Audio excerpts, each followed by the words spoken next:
आप सभी दम बंधुओं का बहुत बहुत धन्यवाद। आप लोग मुझे बुलाए।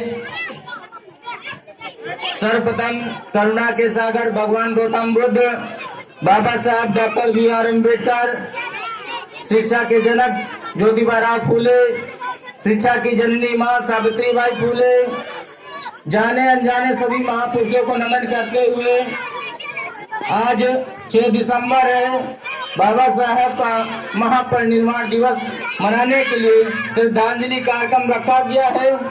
जितने आयोजक मंडली है यहाँ की मैं सभी से परिचित नहीं हूँ, लेकिन जो युवा साथी पवन मौर्य जी हैं और यहाँ के जितने भी साथी हैं, प्रधान जी, आप सबका बहुत बहुत धन्यवाद।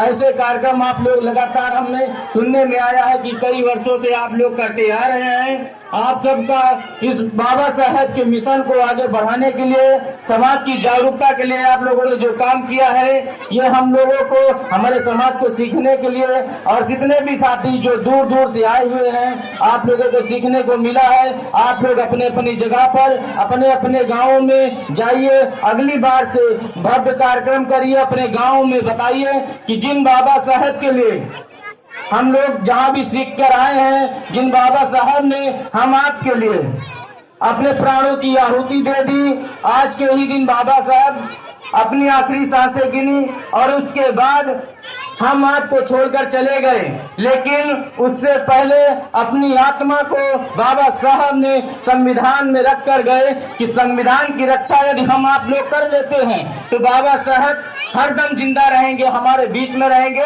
आपकी रक्षा सुरक्षा के लिए रहेंगे, वरना बाबा साहब हर बार पैदा नहीं होंगे। आपकी रक्षा सुरक्षा के लिए, आपके यहाँ आपके लोगों की रक्षा सुरक्षा के लिए कोई पैदा नहीं होगा, बाबा साहब दोबारा पैदा नहीं होंगे। इसलिए बाबा साहब ने आपको रक्षा सुरक्षा के लिए संविधान दिया। उस संविधान के बदौलत आज आपकी कहीं भी एप्लीकेशन सुनी जा रही है। आपकी लेट में ही सही रमेश मौर्य जी आए हैं, आप सबका तो बात चल रही थी बाबा साहब के मिशन की, जिन्होंने हम सबको मिशन दिया, हम लोगों को एक सम्मान की जिंदगी दी। उन बाबा साहब के जीवन में जो भी संघर्ष रहे उसको हमारा समाज नहीं जान रहा है। आज हमारे समाज के लोग बाबा साहब के मिशन से बहुत दूर हैं। कितने लोग यहाँ हर एक वर्ष मनाते हैं, लेकिन खाना खाकर हर बार चले जाते हैं। भंडारा कार्यक्रम जैसे होता है वैसे ही हो जाता है और हमारे समाज को कोई संदेश नहीं मिलता है साथियों। तो आप सबको समझना पड़ेगा कि गांव-गांव में आपके हमारे समाज के साथ शोषण हो रहा है। लगातार आपके समाज के लोगों की जो हत्याएं हो रही है, बलात्कार हो रहा है, लेकिन हमारे समाज के लोग जागरूक नहीं है, एकजुट नहीं है। बाबा साहब की संदेश बार बार सभी साथियों ने बताया कि शिक्षित बनो, संगठित हो, संघर्ष करो। शिक्षित तो थोड़ा बहुत हो रहे हैं, लेकिन संगठित होने का नाम नहीं ले रहे हैं। हम लोग को संगठित होने का मतलब यह है कि अपने हक अधिकार के लिए, हम अपने लिए, अपने समाज के स्वाभिमान मान सम्मान के लिए यदि एकजुट नहीं हुए तो हमारे लोगों को मारा पीटा जाएगा, हमारे समाज को ऐसे ही नीचा दिखाया जाएगा, हमारा सम्मान नहीं होगा। इसलिए अपने संविधान की रक्षा करिए। जिन बाबा साहब ने आपको संविधान दिया, जिनकी वजह से हमारा अस्तित्व है, उन बाबा साहब का नाम नहीं लेते हमारे समाज के लोग, उनकी एक फोटो अपने घर में नहीं रखते हैं। जिन बाबा साहब की वजह से आज हम कुर्सियों पर बैठे हैं, जिन बाबा साहब की वजह से आज हम बोल पा रहे हैं, और जिन बाबा साहब की वजह से आप लोग स्वतंत्र रूप से सुन पा रहे हैं, कहीं भी आ जा रहे हैं, तो बाबा साहब की देन है, उस संविधान की देन है, उनकी ताकत है। नहीं तो हमारे लोगों को बोलने पर उनकी जीभ काट दी जाती थी, सुनने पर उनके कान में पिघलाकर शीशा डाल दिया जाता था। हमारे लोगों की बदतर जिंदगी थी, उन जानवरों से बदतर जिंदगी थी, जहाँ तालाब में, जिस पोखर में, तालाब में जिस जानवर जानवर जहाँ पानी पी लिया करते थे, हमारे समाज के लोग वहाँ पानी पीने का नसीब नहीं था।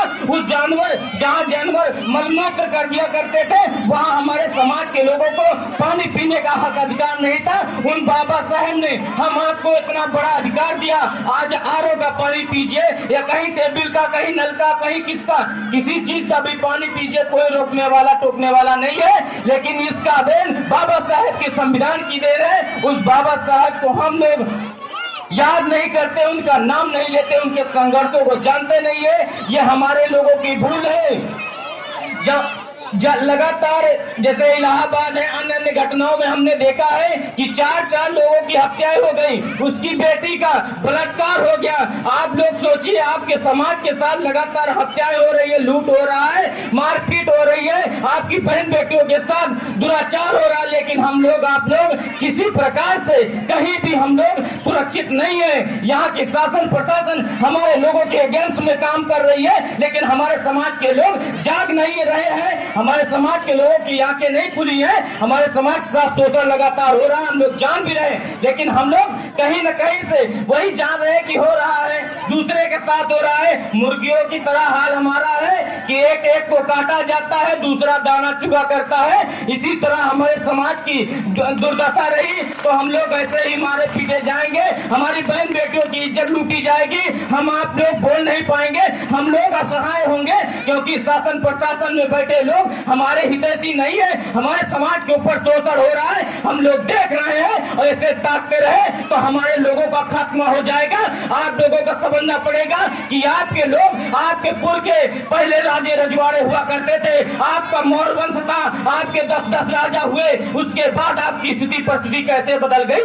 हम लोग, आप लोग एकजुट नहीं हुए, अपने समाज के, अपने लोगों की मदद नहीं की, हमारे पुरखों का इतिहास खुद ही नहीं पढ़े। इस वजह से तब हमारे महाराजा ब्रहद्रथ को स्मितसुंग ने छल कपट से मार दिया। तब से बौद्धों को हजारों हजार, यहाँ पूरा भारत बौद्धमय था। जिस बौद्धमय भारत में आज बुद्ध का नाम लेने वाले लोग नहीं है, यहीं से बुद्ध निकले, और उसके बाद बुद्ध को मानने वाले यहाँ कैसे कम पड़ गए। सोचने का विषय है कि ब्रहद्रथ के बाद जब स्मितसुंग राजा बना, छल कपट करके मार दिया, उसके बाद राजा बना, तो बौद्धों को उनके सर काटने के एवज में कई मुद्राएं, सोने की मुद्राएं दिया करता था। तब बौद्ध धर्म के मानने वाले लोग अनुयायियों को ऐसे ही सर कदम करके उनकी खोपड़ी ले लेकर आकर मुद्राएं लेकर जाने लगे। हमारे लोगों की हत्याएं होने लगी। कई जो बौद्ध स्तूप थे, बौद्ध विहार थे, सबको उजाड़ दिया गया साथियों।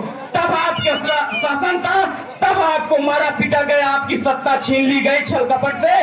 तब से हमारे लोग गुलाम होते आए हैं, हमारी राज सत्ता चली गई। लेकिन आप लोग समझिए कि बाबा साहब ने आपको सत्ता दी, आपको हक अधिकार दिया, तो आप लोग इसमें सचेत नहीं हुए तो हमारे लोगों को जल्द ही ऐसे ही मारा पीटा जाएगा, काटा जाएगा। हम लोग अपने हक अधिकार के लिए बोलना भी नसीब नहीं होगा, बोलेंगे तो मार दिया जाएगा। तो अपने हक अधिकार के लिए सचेत हो जाइए। बाबा साहब का परिनिर्वाण दिवस मनाने से कुछ होता नहीं है, बाबा साहब जानते नहीं है, लेकिन हमको जागरूक होने का एक मौका मिलता है। उन बाबा साहब के उनको त्याग को, उनके अधिकार के बताए हुए मार्ग पर चलकर हम आप अपने समाज का विकास कर सकते हैं। इसलिए अपने समाज के लोगों के लिए, अपने लोगों के लिए यदि आप लोग खड़े नहीं हुए तो हम लोग ऐसे ही मारे पीटे जाएंगे, हमारे समाज के लोग ऐसे ही अत्याचार सहते रहेंगे, हमारे लोग ऐसे ही रात दिन हमारे लोगों के साथ शोषण हो रहा है। हम लोग बहुत पीछे हैं, लेकिन अपने समाज के लोगों से कहना चाहता हूं, अपने साथियों से कहना चाहता हूं कि अपनी टीम बनाइए, अपनी सेना तैयार करिए, अपने लोगों को गांव-गांव इकट्ठा करिए, अपने लोगों को एकजुट करिए, वरना हमारी जो विकट परिस्थिति है, हमारे लोगों की खिलाफ जो ताकतें काम कर रही हैं, रात दिन आपके पीछे एक दो लोग आरएसएस के लोग लगे हुए हैं, आपको मारने के लिए, आपके साथ शोषण करने के लिए हजारों लोग आपके पीछे खड़े हुए हैं। आपको सुरक्षा चाहिए, रक्षा चाहिए, तो आपको अपनी सेना तैयार करनी होगी। वो सेना आपके अपने समाज की तैयार करनी होगी।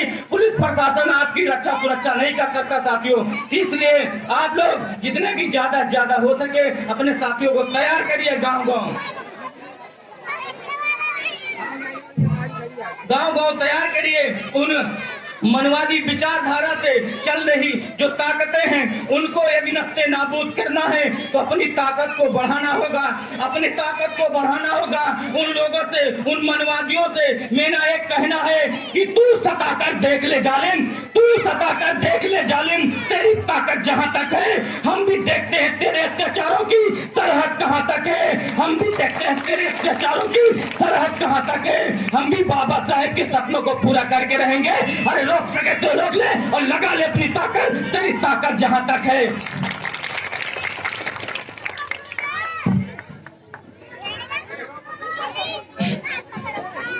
अपने समाज के लोगों से एक निवेदन है कि आप लोग अपनी रक्षा सुरक्षा चाहते हैं, अपने समाज की रक्षा सुरक्षा चाहते हैं, अपनी बहन बेटियों की रक्षा सुरक्षा चाहते हैं, तो आप लोग अपने समाज को एकजुट करिए, शिक्षित करिए और अपने समाज की रक्षा सुरक्षा के लिए खड़े हो जाइए। जितने भी साथी यहाँ खाना खाकर आप लोग आते जाते रहते हैं, इससे कुछ होने वाला नहीं है साथियों। अभी कौशलेन भाई ने कहा कि कार्ल मार्क्स की विचारधारा मानने वाले लोग 14 लोग थे। उन्होंने पूरे विश्व में अपने महापुरुष की विचारधारा फैला दी। हमारे समाज के लोग अपने समाज में, अपने घर में अपनी माताओं बहनों को नहीं बता पाए बाबा साहेब कौन थे, उनका महत्व क्या था।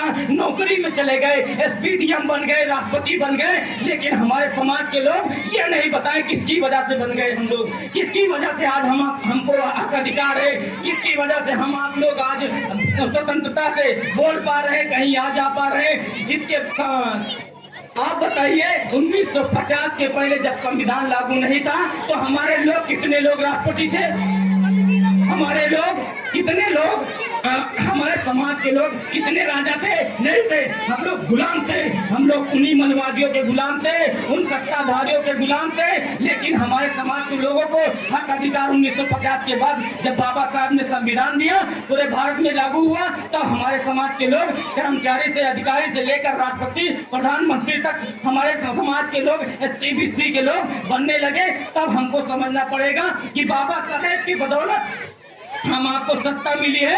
तो बाबा साहेब के संविधान को पढ़िए, अपने हक अधिकार को जानिए, जिससे हमारे समाज का भला हो सके। जिन बाबा साहेब ने आपको नौकरी दी, जिन बाबा साहेब ने आपके लिए हक अधिकार के लिए अपने 4-4 बच्चों की जानें दे दी, अपने आप को कुर्बान कर दिया, अपनी बीवी की कुर्बानी दे दी, दवा पानी नहीं करा पाए, इलाज नहीं करा पाए, उनकी मौत हो गई। ऐसे में हमारे समाज के लोगों को सोचना चाहिए कि आपको सोचना चाहिए कि जिन बाबा साहेब ने आपके लिए इतना ज्यादा कुर्बानी डाली, अपने आप को, अपने पूरे परिवार को न्यौछावर कर दिया, उन बाबा साहब को हम लोग एक दिन 2-4 घंटे नहीं निकाल पाते हैं कार्यक्रम में आने के लिए। आते हैं तो खाना खाकर निकल जाते हैं। ये भंडारा कार्यक्रम नहीं है, कोई भागवत नहीं हो रही है कि यहाँ पर वचन सुने न सुने प्रसाद लेकर निकल ले। आपको समझना चाहिए कि विचारधारा के लिए कार्यक्रम किए जाते हैं, तो आपको समझना पड़ेगा कि अपने समाज को या हमारे पूर्व के राजे रजवाड़े से हमारा शासक था, हमारा देश है, हम मूल निवासी हैं, तो हमको आपको अपने स्वाभिमान को बरकरार रखने के लिए, अपने लोगों को स्वाभिमान से जीने सिखाने के लिए अपने आप को एकजुट होना पड़ेगा। और उन मनवादियों से कहना चाहता हूँ कि छोटी सियासतों के पुजारी नहीं है हम, छोटी सियासतों के पुजारी नहीं है हम, बेताज बादशाह है, भिखारी नहीं है हम। छोटी सियासतों के पुजारी नहीं है हम, बेताज बादशाह है, भिखारी नहीं है हम। जब भी शिकार किया है शेर का किया है, मासूम हिंद के शिकारी नहीं है हम, मासूम हिंद के शिकारी नहीं है हम। साथियों, गला फंस रहा है, कई कार्यक्रम हम लोगों के लगे थे और वैसे भी कई समस्याओं में हम लोग लगातार रहते हैं। संगठन लगातार अपने 2-3 जिलों में चल रहा है। वैसे भी हमारे साथी जहां भी जैसे भी करके अपने संगठन के माध्यम से गांव-गांव बाबा साहेब की विचारधारा को बढ़ाने के लिए एक साथी अपना अपना योगदान दे रहे हैं। बाबा साहेब की विचारधारा बढ़ाना है, कोई कुछ कार्यक्रम होता है वहाँ भी बताइए, अपने बाबा साहेब के प्रतिमा, अपने महापुरुषों की प्रतिमा जरूर लगाइए। कोई भी शादी कार्यक्रम होता है तो अपने समाज के, अपने पुरखों का जरूर प्रतिमा लगाइए। दूसरे के बाप को बाप कहोगे तो नालायक औलाद कहलाओगे। आपको समझना पड़ेगा अपने महापुरुषों का, अपने बाप को यदि बाप नहीं कहे तो हम लोग नाजायज औलाद नहीं है। हमको स्वाभिमान होना चाहिए हमारे पुरखों के, हम अपने बाप की औलाद है तो अपने बाप का नाम लीजिए।